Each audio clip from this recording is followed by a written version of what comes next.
आ आ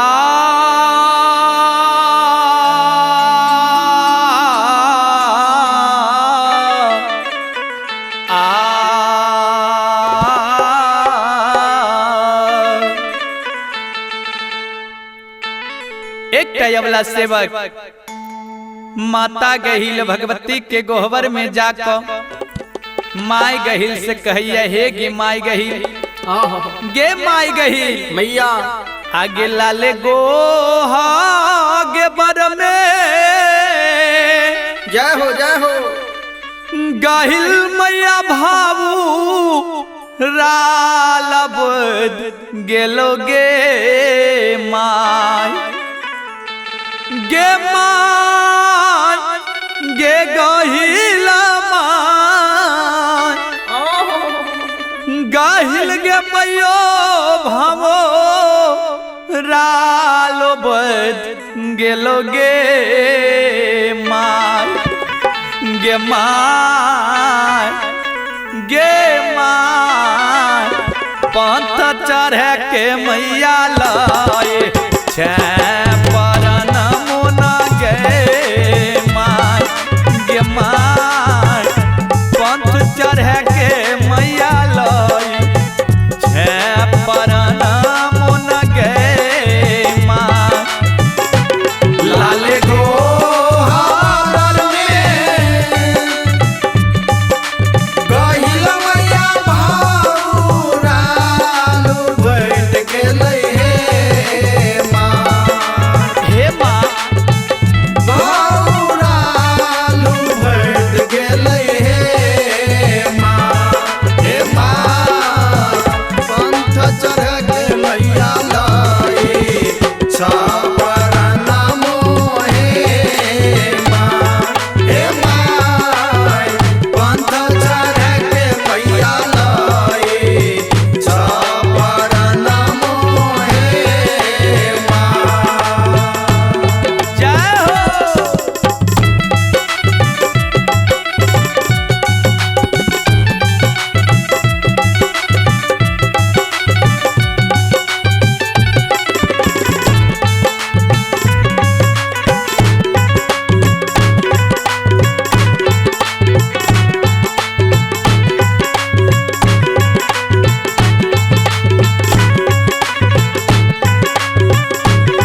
मनुष्य और जानवर जय हो पशु के लेल काल होय छै कि माई गहिल। आ जाऊं हम ओय बाग में ओय बगान में जइबै तो बाग हमरा मार के आहार के लेते के सेवक तोरा के माई गहिल जल फूल पे तो जय हो के चढ़े तो हमरा पास एकटा और उपाय छै लेकिन माई गहिल पहले सुने बघवा के मारबे गहिल माई बाझिनिया रा होए तैना गे माई गे माई हे गे गहिल गे माई गे माई बाझिनिया रा होए तैना गे माई गे माई गे माई गे माई नाही चढ़ई बउआ रुलावा फूल के डलियो न गे माई गे माई नाही चढ़ई बउआ रुलावा फूल के डलियो गे माई मैया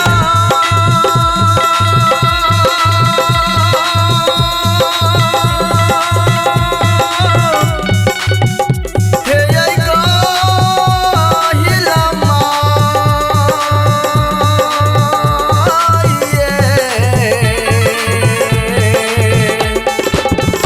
गहिला माई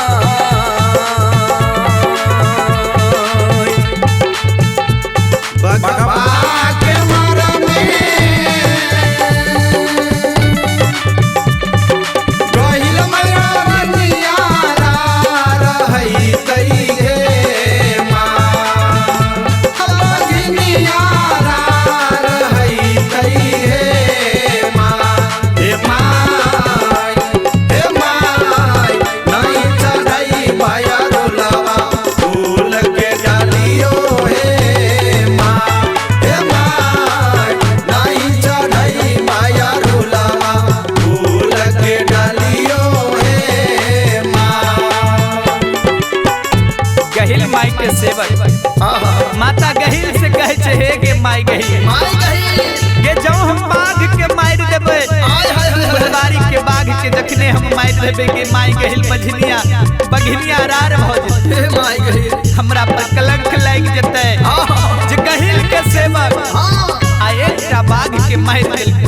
हत्या क देल जीव हत्या के जीव हत्या के जय हो अब बघिनिया रार के क देल के देखियो बाबू भैया से माई गहिल अबला सेवक जय हो माता गहिल के चरण चौपाई पर जाकर जय जय माता गहिल के कहे छे गे माई गहिल मैया कत्तो जाके तू बैस गेले ताहू जब बैसल गहिल मैया इंदर कबिलस ओ न गे माई गे माई गे इंदर कबिलस ओ गे माई गे माई जल्दी दे हो सेवक के दर्शन मोहे माँ हे माँ जल्दी दे हो सेवक के दर्शन मोहे माँ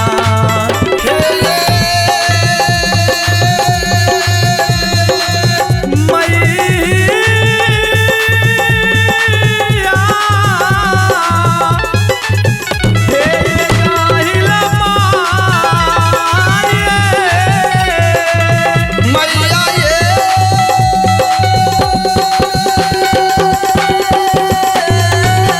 हे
की